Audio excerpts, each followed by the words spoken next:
में डिफरेंस होता है और मैं आपको इंटेलिजेंस फीचर भी दिखाऊंगा देन यू नो। सपोज मेरे को कुछ ऐड करनी है वैल्यू L3 में, L3 डॉट, सबसे पहले मैं लेता हूँ अपेंड।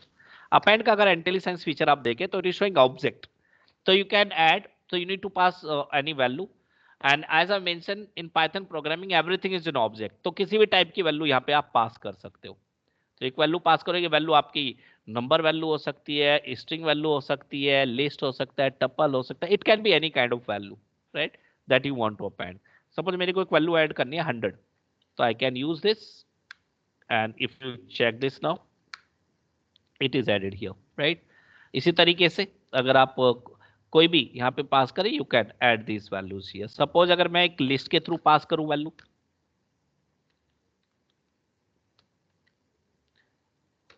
सपोज मैंने यहाँ पे जो पास किया ना ऑब्जेक्ट, वो एक लिस्ट टाइप है। If I am using it and if you check it now L3, so see it has been added. तो ये लास्ट में ऐड करेगा और आपका ये नेस्टेड लिस्ट की अगर मल्टीपल वैल्यूज हैं तो मल्टीपल वैल्यूज को अगर आप पास करो किसी ऐसी टाइप लिस्ट या टपल के थ्रू, तो वो एक नेस्टेड मेंबर की तरह ऐड हो रहा है यहाँ पे। नेस्टेड टपल बन गया, एक सिंगल मेंबर की तरह होगा तो नेस्टेड लिस्ट हो गया इस केस में। तो नेस्टेड की तरह यूज कर रहा है, राइट। तो अपेंड एक वैल्यू ऐड करता है एट ए टाइम।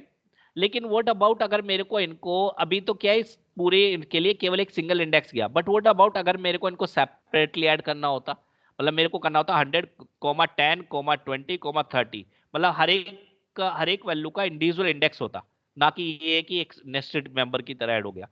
तो उसके लिए क्या करेंगे, उसके लिए आप यूज कर सकते हैं extend. And how it is happening, see, उसके लिए हमारे पास एक्सटेंड। और अगर यहाँ पे आप देखें एक्सटेंड, यहाँ पे एक टर्म लिखा है iterable, I will come to that, पहले इसको कर लेते हैं। यहाँ पे देखो, वहां पे ऑब्जेक्ट था, यहाँ पे इटरेबल है।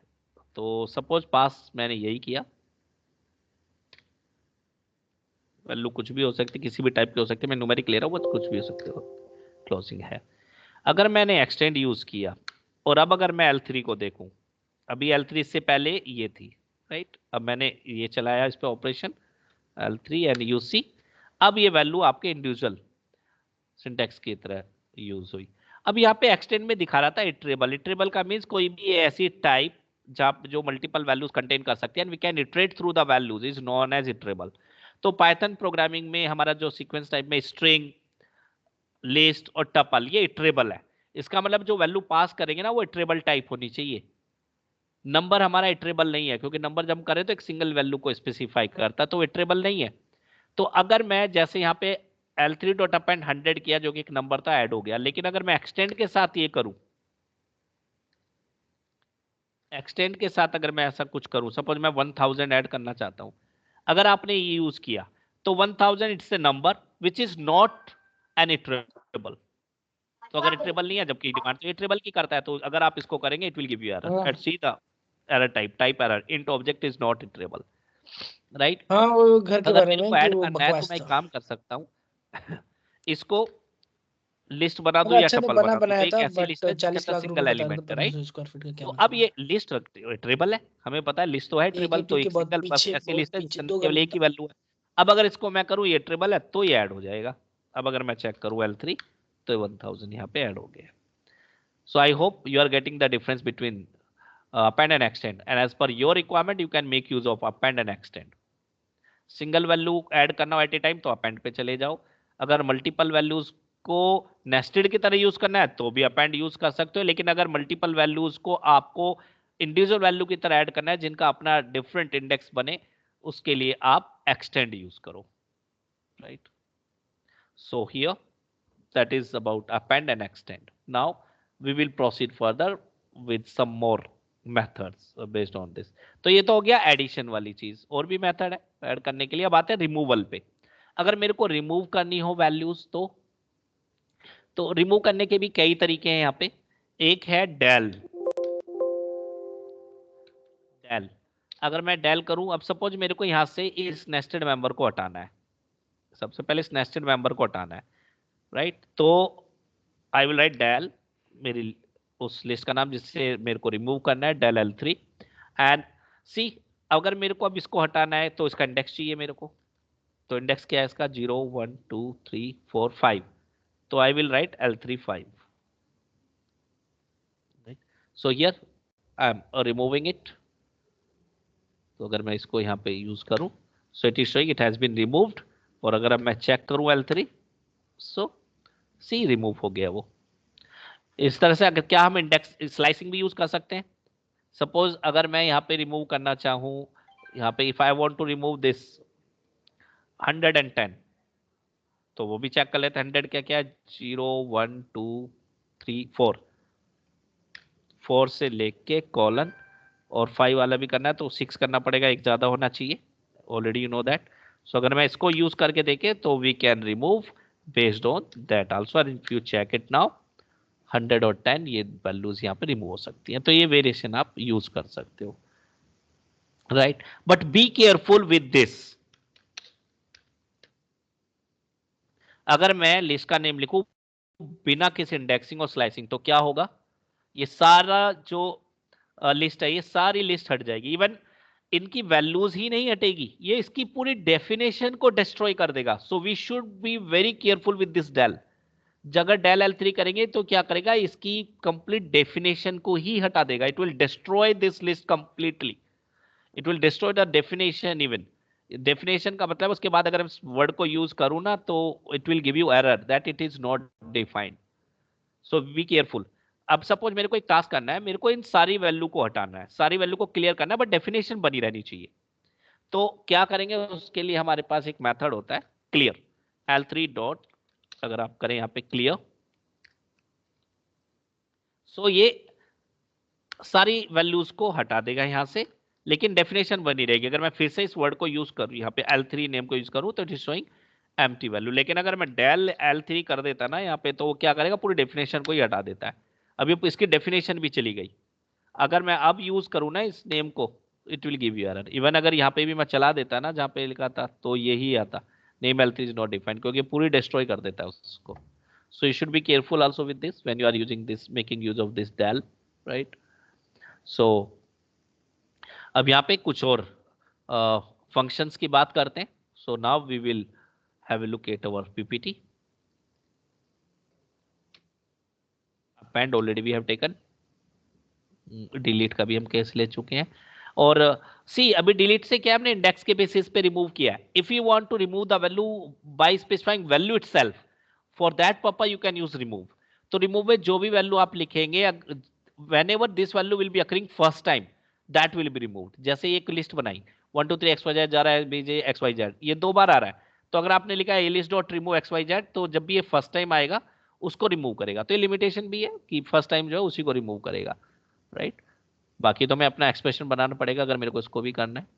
So here A list dot remove XYZ, अगर उसके बाद आप चेक करें लिस्ट को, उसके बाद मैंने प्रिंट किया लिस्ट को, और ये 2.7 है तो पेरेंथेसिस नहीं है, पैटर्न 3 में पेरेंथेसिस जरूर लगा लेना। सो इट विल remove that। अगर मैं चेक करूं इसके बाद लिस्ट, तो you will not find this XYZ here, but it will be there। ABC remove ABC किया तो ABC भी रिमूव हो जाएगा। उसके बाद प्रिंट करा रहे हैं तो it will print like that. तो अगर वेल को स्पेसिफाई करके ही आपको करना है तो you can use, alternatively you can use remove also. बाकी लेन यहाँ पे भी चलेगा। Len means number of elements of a list.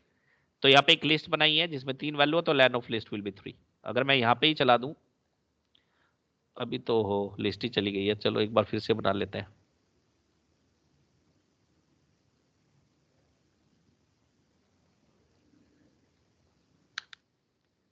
if I am using len of L3, list function नहीं है क्योंकि अलग से किया हमने, ये लिस्ट फंक्शन है क्योंकि लिस्ट नेम डॉट करके हमने लिख रहे हैं। So see len L3, so we have 4 elements here, so it is giving you that, we getting. अच्छा अगर यहाँ पे मैं कुछ ऐसा लिख दूं,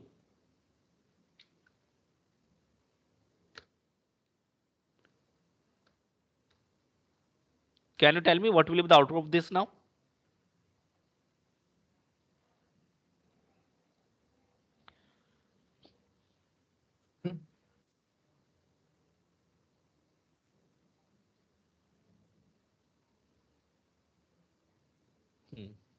See, so L33 is used to specify 0, 1, 2, 3, this one, and the length of this will be number of character in this. So obviously, this number of character 5, so it is giving you 5, right?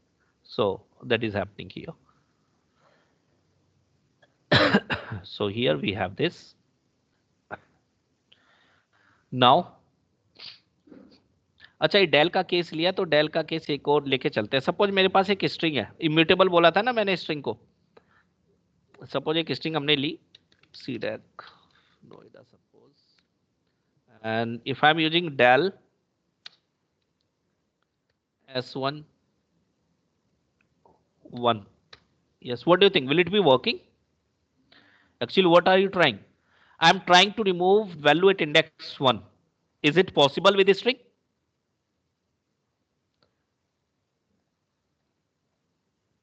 Yes, is it possible with this string?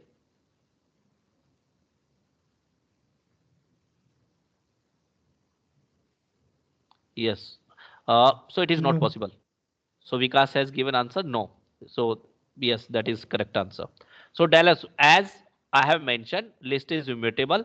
If you will try to remove any specific character of it, it is not permissible because it is immutable. str object does not support item deletion. But if I am using del s1, means you are trying to delete the whole string. Is it possible? Yes. Is it possible? Yes. Yes. So अगर मेरे को completely हम उसको change कर दें या completely delete करना चाहें, that is possible. अब इसके बाद अगर मैं S1 यूज करूं, जैसे मैंने बताया पूरी डेफिनेशन चली जाती है, इसका कोई मीनिंग नहीं होगा, एरर दे देगा, नेम एरर कि S1 is not defined, S1 जैसा कुछ नहीं है, because you have destroyed it. So ये भी केस डेल लिया तो इसको भी लेते हुए चल रहे हैं। अब आते हैं और फंक्शंस पे। बाकी कॉन्कैटिनेशन, रिपीटेशन, मेंबरशिप ऑपरेटर ये यहाँ पे भी काम करेगा, राइट। लूपिंग अब अभी हमने ली नहीं है तो अभी इसकी बात नहीं कर रहे हैं। लूपिंग अभी इस सेशन के बाद हम फर्दर लेंगे। इंडेक्सिंग, स्लाइसिंग ये सब हम कर चुके हैं, लैन ले चुके हैं। मैक्स मिन सिंपल से फंक्शन है, बट यहाँ पे एक चीज और है। एक्चुअली ये जो कोड मैंने लिखा है, जैसे मैंने बताया इनिशियल पीपीटी में, मेरा पाइथन 2.7 के कोडिंग है। तो पाइथन 2.7 में मैक्स मिन अगर मिक्स टाइप ऑफ वैल्यूज भी थी ना, तो भी ये काम करता था। बट पाइथन 3 में दे हैव चेंज्ड इट। अब केवल ये मैक्स मिन तभी काम करेंगे अगर वो सिमिलर टाइप ऑफ वैल्यू को कंसिडर करे, या तो सारी वैल्यू आपकी स्ट्रिंग हो या नंबर टाइप हो तो ये काम करेगा। अगर मिक्स कर दिया तो ये काम नहीं करता है। पाइथन 2.7 में करता था। पाइथन 2.7 में एक्चुअली एस्की नंबर के बेसिस पे प्रायोरिटी मिल जाती थी। एस्की नंबर में अगर आप देखें तो जो नंबर वैल्यूज हैं, जो न्यूमेरिक वैल्यूज है ना, न्यूमेरिक का जो एस्की कोड होता है वो 48 से स्टार्ट होता है। 0 to 9 का 48 से इट स्टार्ट होता है। अगर मैं कैपिटल ए की बात करूं, कैपिटल एबीसीडी की बात करूं, तो वो 65 66 ये एस्की नंबर होता है। अगर स्मॉल एबीसी की बात करें तो उनका जो एस्की नंबर है वो 97 98 इस तरीके से होता है। तो ऑब्वियसली इस एज पर दिस, अगर मैं नंबर और स्ट्रिंग दोनों को कंपेयर करूं तो string will be having higher priority than your number. और अगर स्ट्रिंग में भी अपर लोअर का केस करें तो लोअर वन जो है, लोअर केस वाले जो करेक्टर है, they will be having higher priority than your capital one. तो पाइथन 2.7 में ये जो आउटपुट है यहाँ पे दिखा रहा था, बट 3 में ये काम नहीं करेगा क्योंकि मिक्स पे नहीं करता। हाँ, अलग अलग है, अगर सिमिलर टाइप वहां पे काम करेगा। इसलिए ये चीज मैंने मेंशन की है यहाँ पे। I mention this fact in red colour here. So now will take example of it. अभी अगर अगर मैं सपोज इस लिस्ट पे ही चलाऊं, अगर मैं इस पे मैक्स चलाऊं, max as the name suggest maximum value के लिए, और लिस्ट फंक्शन नहीं है, ये अलग से यूज करें जैसे हमने लैन यूज किया, बिल्ट इन नेम स्पेस में अवेलेबल है, तो it will not work here. Python 2.7 में काम कर जाता है ये, उसमें आपको ये दे देता है हेलो, क्योंकि करेक्टर को नंबर से ज्यादा प्रायोरिटी मिलती है। लेकिन यहाँ पे नहीं करेगा। यहाँ पे हाँ, अगर सिमिलर टाइप ऑफ वैल्यूज हैं, सपोज यहाँ पे मैं नंबर ही ले रहा हूँ, और नंबर में भी बल्कि मैं दोनों मिक्स ले रहा हूँ, और अब अगर मैं मैक्स L3 करूँ, सो it is giving you that, तब आउटपुट दे देगा जो भी मैक्सिमम वैल्यू होगी। अगर मेरे पास कोई ऐसी लिस्ट है,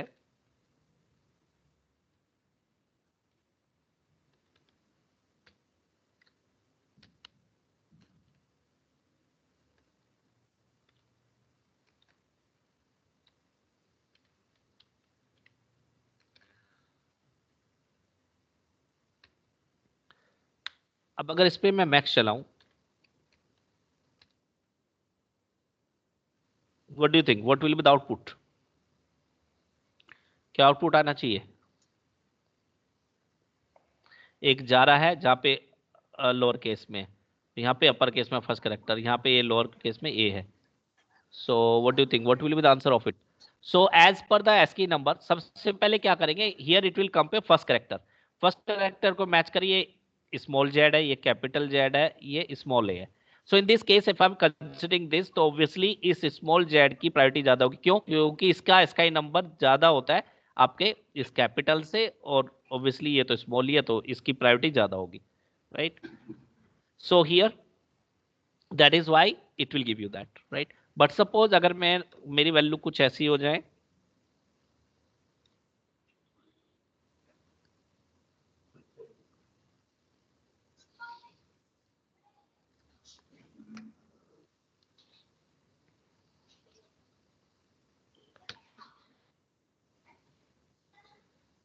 yes, what do you think now? अब क्या आउटपुट आएगा?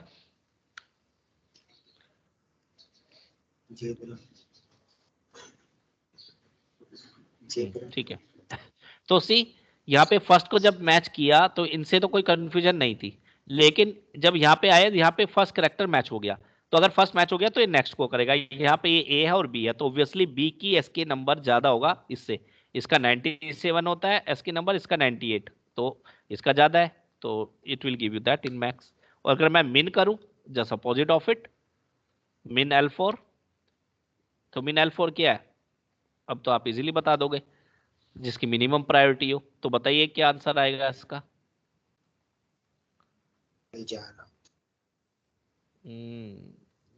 बताओ, एबीसी गलत हो गया, एबीसी गलत हो गया, स्मॉल है यहाँ पे एबीसी में, और ये कैपिटल जेड है, तो कैपिटल जेड की एसकी नंबर कम होगा इससे, क्योंकि ये तो 65 से स्टार्ट हो जाता है कैपिटल वाले, 65 66, ये 97 से होगा, उससे पहले ही आ जाएगा। तो आंसर आएगा आपका एक कैपिटल वाला जार, राइट? क्योंकि इसके नंबर इसके एसके नंबर से ज्यादा है, right?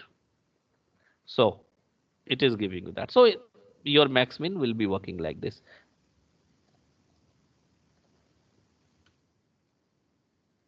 Count. So count, return count how many number of times a particular object is occurring. तो जैसा ये स्ट्रिंग पे भी हमने यूज किया था, यहाँ पे भी उसी तरीके से काम कर रहा है। जैसे मैंने लिखा अगर 1 2 3, तो 1 2 3 is coming 2 times, so it will give you 2। Return जा रहा, so it is coming to only once here, so it is giving you 1। So it is similar to that. Extend भी हम ले चुके हैं, बल्कि एग्जांपल वगैरह भी लिया था डिफरेंस दिखाने के लिए, although we have already discussed it, so we will proceed further. So now next we will be discussing about insert. अभी जो वैल्यू आप ऐड कर रहे थे, अभी जो वैल्यू ऐड किया हमने, चाहे वो अपडेट के थ्रू किया, अपेंड के थ्रू किया, एक्सटेंड के थ्रू किया, all of these values are being added at the end of the list. But what about if you want to add values at a specific index? Then we can make use of insert for that. तो insert के दो parameter है यहाँ पे, index at which you want to insert it, and what value. Second is object. Everything is an object, so value basically. What value you want to add in this list. So see the example of it. So here I am having one example. I am creating a list named a list. It is containing 4 elements.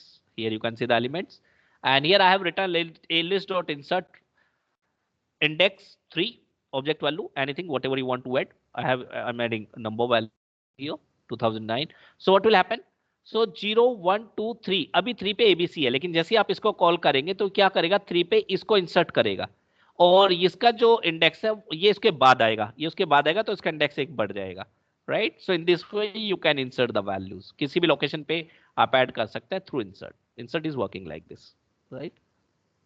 Suppose अगर मैं इस पे यहाँ पे करना चाहूँ, अपने case में हम ले L4 है, अब यहाँ पे मेरे को 11 से पहले एक वैल्यू सीडैक इंसर्ट करनी है, सपोज सीडैक इंसर्ट करनी है, तो क्या लिखना चाहिए मेरे को, L4 डॉट इंसर्ट, तो पहले इंडेक्स 1 इंडेक्स पे, और क्या वैल्यू करनी है, you can specify that. So if you are using it and if you check your L4 now, so see it has been indexed. So इन सब का इंडेक्स एक एक बढ़ जाएगा, उसके बाद आएंगे। So this is that this insert. And what about if you want to get the index number of any object, that is occurring in. So basically index क्या करेगा, index return the lowest index in the list of object appear. जो भी आपने object लिखा है जब भी वो फर्स्ट टाइम आ रहा है तो उसका इंडेक्स देगा, इसलिए इसको लोएस्ट इंडेक्स बोला गया है यहाँ पे, राइट. सो लिमिटेशन भी है, तो वेन एवर सपोज यहाँ पे एक वैल्यू 1 2 3 XYZ जा रहा है, एबीसी एक लिस्ट है, अगर मैंने लिखा लिस्ट डॉट इंडेक्स XYZ, तो XYZ का जो भी इंडेक्स है जब ये फर्स्ट टाइम आ रहा है उसका जो भी इंडेक्स है it will give you that. So index is 1, so it is giving that. Jara index is 2, it is giving you that, right? So that is index simply. अब आते हैं, सी रिमूव करने के लिए आपने del यूज किया है, del यूज किया based on index, based on sizing. You can use, you can remove the items. Even if you want to remove the item by specifying value itself, then you can use remove function. Now see some more. Here there is one more pop.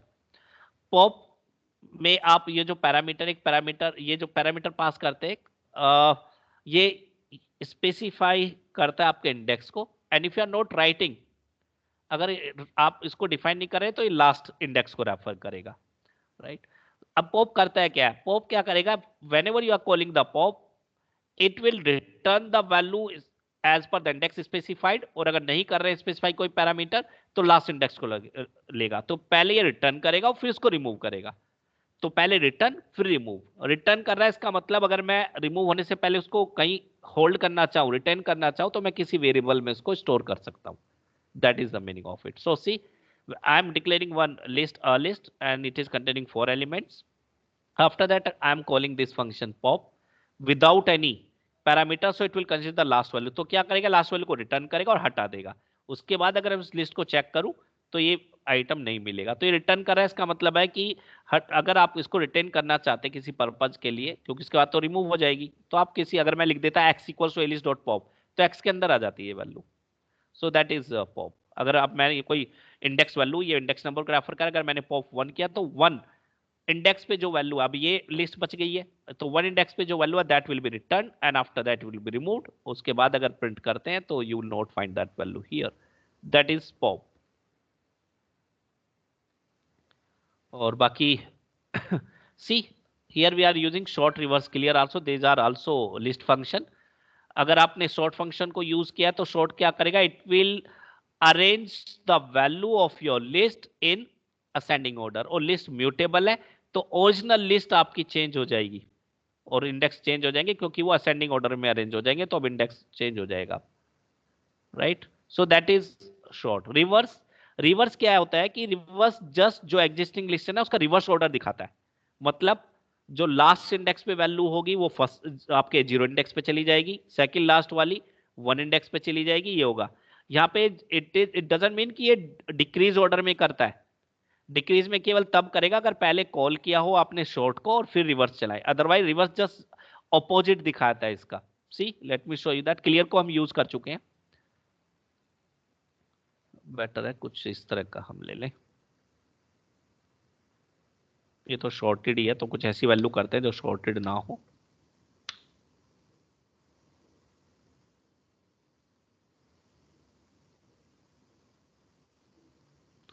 Right, suppose एक list बना ली हमने. अभी अगर आप देखें यहाँ पे L3 dot reverse, अगर मैं रिवर्स कॉल कर रहा हूं, यहाँ पे कोई पैरामीटर पास नहीं करना, तो जस्ट इसका रिवर्स ऑर्डर दिखाएगा. रिवर्स ऑर्डर का मतलब ये कोई अरेंज नहीं करेगा डिसेंडिंग ऑर्डर में. इसने क्या किया, 100 पहला बन जाएगा, 7 3 45.6 20 10, it is giving you that. Descending नहीं है, रिवर्स. सो लेकिन अगर मेरे को इनको अरेंज करना हो तो एक शॉर्ट फंक्शन है. और अभी अगर आप देखें इसके अकॉर्डिंग L3 0 पे क्या वैल्यू है, अभी अगर मैं 0 इंडेक्स पे करूं तो 100 है, राइट. लेकिन अब मैं चला देता हूं, कॉल कर देता हूं short.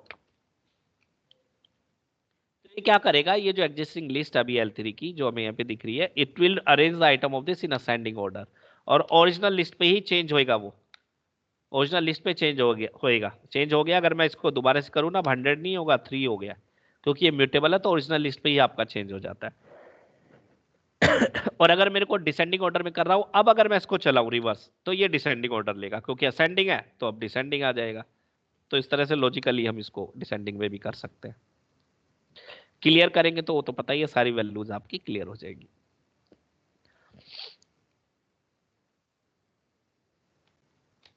So this is about this session. Now I will give you one exercise which will be based on the things that we have covered today. जो हमने operators लिए हैं कुछ, and we have after that we have discussed about these types also. type में list लिया है मैंने, तो आज मैं जो एक्सरसाइज दे रहा हूँ it is based on that, it will be based on that. लेकिन उससे पहले ना मैं एक और कंट्रोल फ्लो स्ट्रक्चर्स की बात करना चाहूंगा. यहाँ पे कंट्रोल फ्लो स्ट्रक्चर की हमने बात की, तो केवल एक कंडीशनल स्ट्रक्चर को मैं आज लेने जा रहा हूँ, बाकी इटरेटिव हम नेक्स्ट सेशन में लेंगे. सो कंट्रोल फ्लो स्ट्रक्चर्स, क्योंकि जो असाइनमेंट है उसमें इसका यूज होगा आज. तो कंट्रोल फ्लो स्ट्रक्चर्स को हम दो कैटेगरी में डिवाइड कर सकते हैं, conditional structure and iterative structure. Conditional structure को इंप्लीमेंट करने के लिए हम यूज करते हैं यहाँ पे ये block if elif else. We will be using this if elif else. ये ब्लॉक हम यूज करते हैं. तो ये कैसे काम करता है? सो सिंटैक्स कुछ ऐसा होगा इसका. अगर मैंने लिखा if, उसके बाद you will be writing expression that can be evaluated to true or false. तो to specify condition you will be writing expression. तो यहाँ पे आपने कंडीशन लिखी. After that colon, syntax point of view से.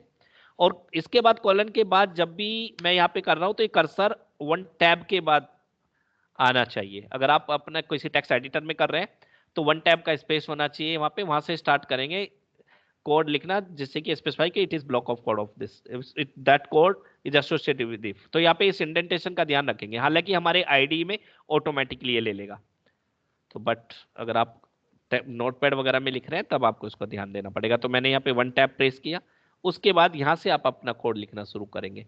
तो यहाँ पे you will be writing code to define the functionality, जो भी आपको डिफाइन करना है, right. To define functionality you will be writing code. So ये कोड क्या करेगा? इफ अगर ये एक्सप्रेशन ट्रू है तो ये एंटर करेगा हियर, और यहाँ पे जो भी लाइन ऑफ कोड आपने लिखी होंगी ये उनको एग्जीक्यूट करेगा.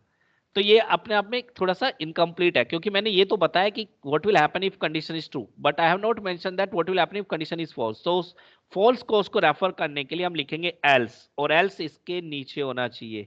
अभी कर्सर आपका यहाँ पे चल रहा होगा, हो सकता जब आप यहाँ पे करेंगे तो अगर आइडियली होंगे तो कर्सर आपका यहाँ पे होगा, तो इसको आप यहाँ बैक कर लेंगे और ये इस इंडेंटेशन में होना चाहिए. इंडेंटेशन का यहाँ पे थोड़ा सा ध्यान रखेंगे.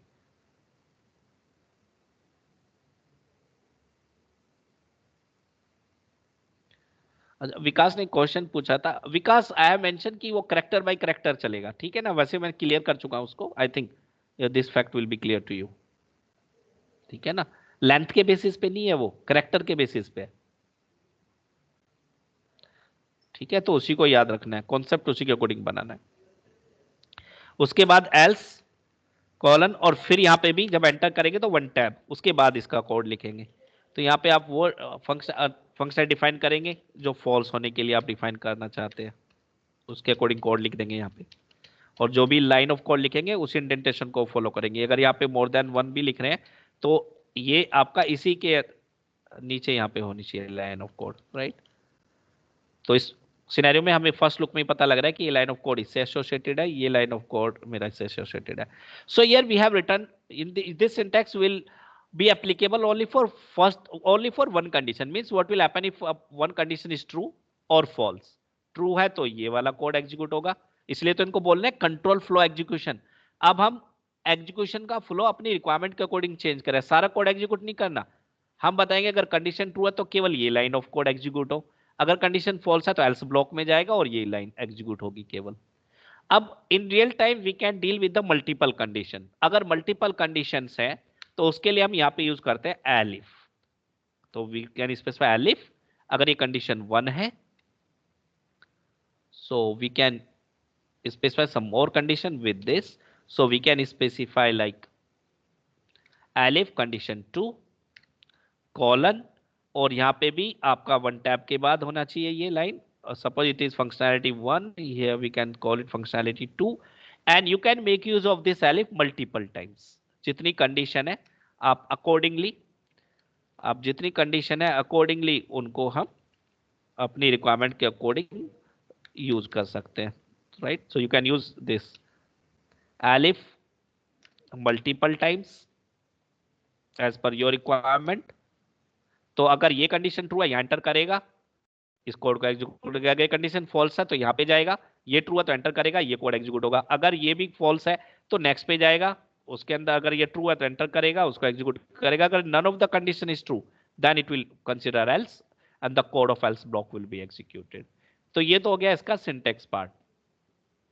अब इसका एक एग्जांपल लेते हैं, ठीक है। So now we'll be taking one example of it so that this thing can be more clear to you, right? So we'll come to that now. तो उसका एक एग्जांपल लेते हैं।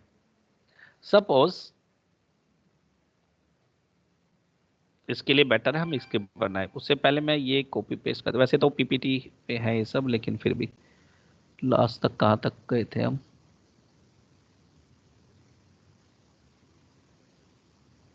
यहाँ तक ले लेते हैं। अपेंड वाला से हो, अपेंड वाला भी तो लेना है।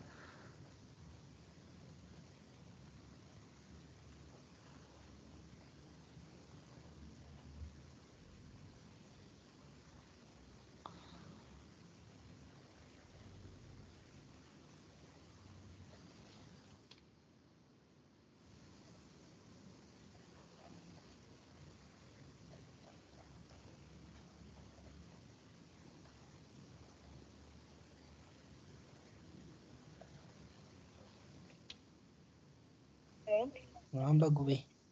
हेलो। बोलो।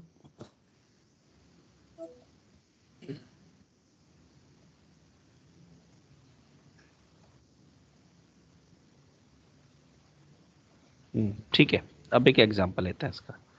तो उसके लिए मैं एक स्क्रिप्ट बना लेता हूँ, इसको अब क्लोज कर देते हैं। Suppose here I have created one. Suppose I am taking value x. I am taking the value from the user, और एक suppose numeric value ले लेता हूँ, मैं डायरेक्टली लिख लेता हूँ।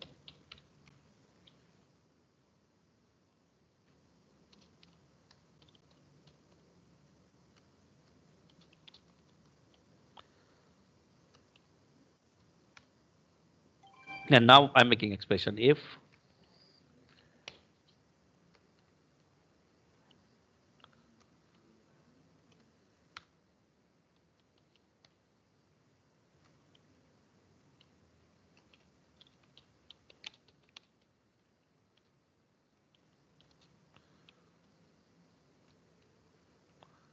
सपोज वहां पे फंक्शनैलिटी है, बस सिंपली एक मैसेज दिखा दे रहा हूं। एंड एल्स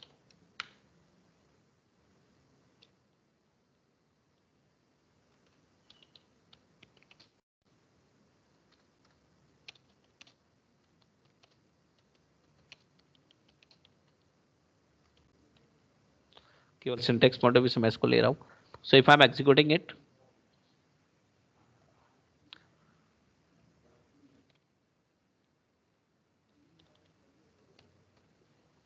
इस नेम से मैं स्टोर कर लेता हूं और अपने ही लोकेशन पे स्टोर करते हैं।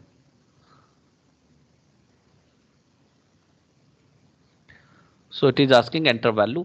Suppose I have entered 89. What do you think? What will be the output?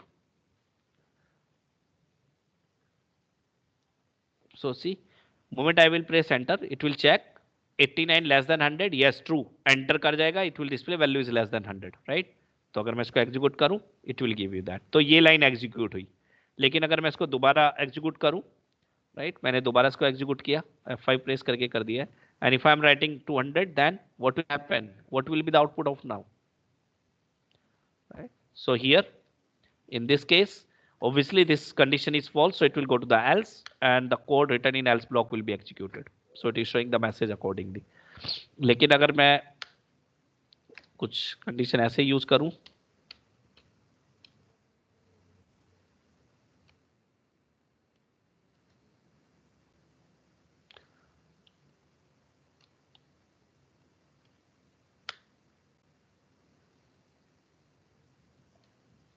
और इंडेंटेशन का ध्यान रखेंगे। अगर यहाँ पे कर दिया ना तो ये रॉन्ग हो जाएगा, ये इसका पार्ट नहीं है। तो टैब दबाएंगे यहाँ पे, तो ये उसी लोकेशन पे होगा जहाँ पे इसको होना चाहिए।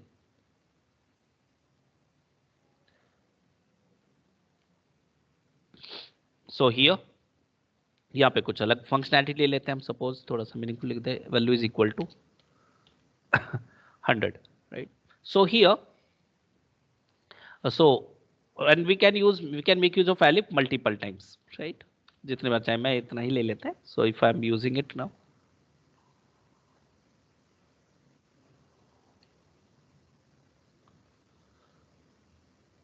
no less than 100.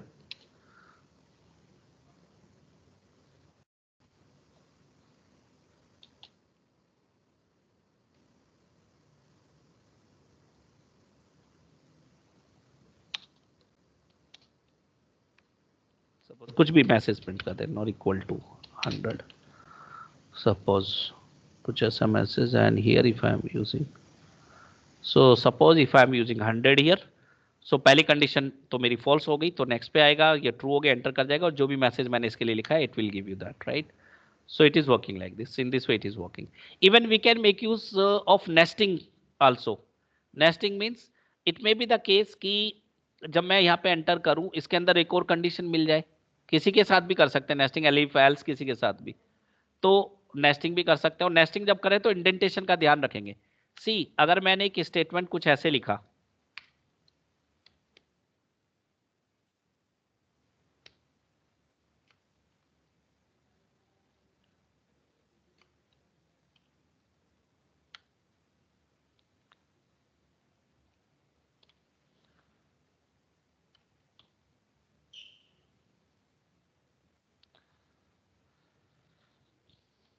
अभी क्या हो रहा है, ये एक अलग इंडिविजुअल स्टेटमेंट है, अलग इंडिविजुअल स्टेटमेंट है ये, राइट? अभी इससे इसका एसोसिएशन नहीं है, राइट? तो ये अलग है. एलिफ भी लिख सकते हैं हम यहाँ पे. वैसे देखो एक चीज और दिखाता हूँ, एलिफ और इफ का भी यहाँ पे डिफरेंस. अगर मैंने ये लिखा, and if I am entering this, चलो एक और चीज यहाँ पे याद आ गई. So here if I am entering 50, अब क्या आना चाहिए आउटपुट इस केस में, क्योंकि ये भी ट्रू है और ये भी ट्रू है, ये भी ट्रू है, ये भी ट्रू है, तो क्या आना चाहिए आउटपुट? Are you getting? दोनों के लिए आउटपुट दे दिया, बट एक्चुअली हमें ऐसा नहीं करना चाहिए. तो एलिफ एट ए टाइम पहली बार में अगर एक ट्रू हो जाए, although it depends on your requirement, elif कर देंगे तो अब जब पहला होगा ट्रू तो वही आउटपुट आएगा. यहाँ पे डिफरेंस भी पता लगेगा इसका. एंटर वैल्यू, अगर मैं फिर से वही वैल्यू एंटर कर दी मैंने 50 सपोज, तो सी अब ये केवल उसी को दिया इसने, सेकंड पे नहीं गया. ये एक डिफरेंस भी है दोनों के बीच में.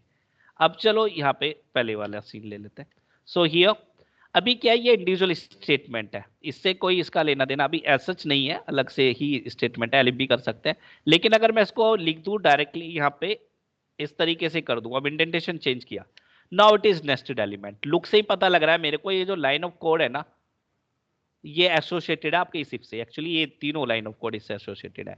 तो you are using this condition within this, so this is nested if.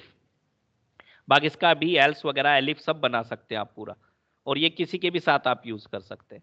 तो मैंने यहाँ पे यूज किया, तो ये नेस्टेड स्टेटमेंट हो गया. और अब अगर मैं इसको यूज करूँ तो एलिफ वगैरह हमें यूज करना चाहिए बाहर.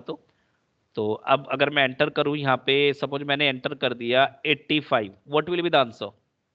तो अगर यहाँ पे करेंगे तो ये ट्रू है, एंटर कर जाएगा, ये लाइन एग्जीक्यूट होगी, आउटपुट दिखाएगा. फिर यहाँ पे आया, यहाँ पे कंडीशन फॉल्स हो गई, फॉल्स हो गई तो बस यहीं पे ही खत्म हो जाएगा, राइट? और so see if I am executing it is showing value is less than. लेकिन हाँ अगर मैं इसको एग्जीक्यूट करूं और यहाँ पे here if I have written same suppose 65, तो जब चेक करेंगे हम, इसके लिए ट्रू हो गया, यहाँ पे एंटर किया, इसको वैसे दिखाया, जब यहाँ पे आया तो ये भी ट्रू है, यहाँ पे आया तो दोनों को दिखाएगा, और ये सब इसी से एसोसिएटेड है. तो as per your requirement you can change the flow. See तो हम अपनी रिक्वायरमेंट के अकॉर्डिंग फ्लो को चेंज कर सकते हैं. हम चेंज कर भी रहे हैं डिफरेंट डिफरेंट, कौन सी लाइन एग्जीक्यूट करनी है, कौन सी नहीं करनी है, कौन सा ऑपरेशन परफॉर्म करना है, नहीं करना है. Accordingly we can use this structure of this conditional statement. I hope this is clear to you now.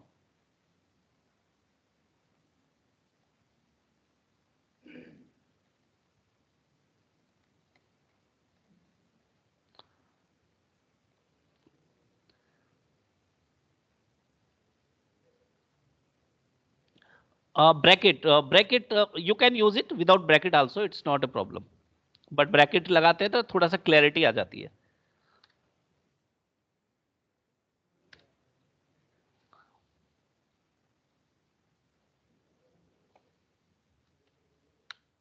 It is working जरूरी है, लेकिन थोड़ा ब्रैकेट लगा के हम थोड़ा हमारा जो कोड है वो क्लियर होता है, तो वी कैन गेट क्लैरिटी। बिना ब्रैकेट के भी काम करेगा, ठीक है।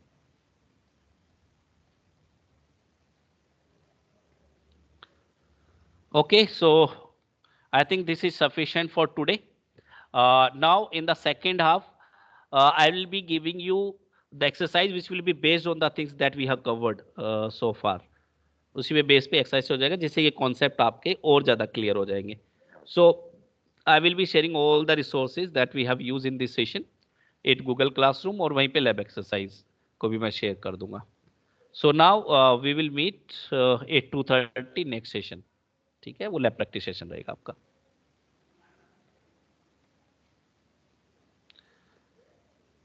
सो अभी सेशन क्लोज करें, अभी के लिए सेशन क्लोज करें student. Okay, okay, here I am going to close this session now.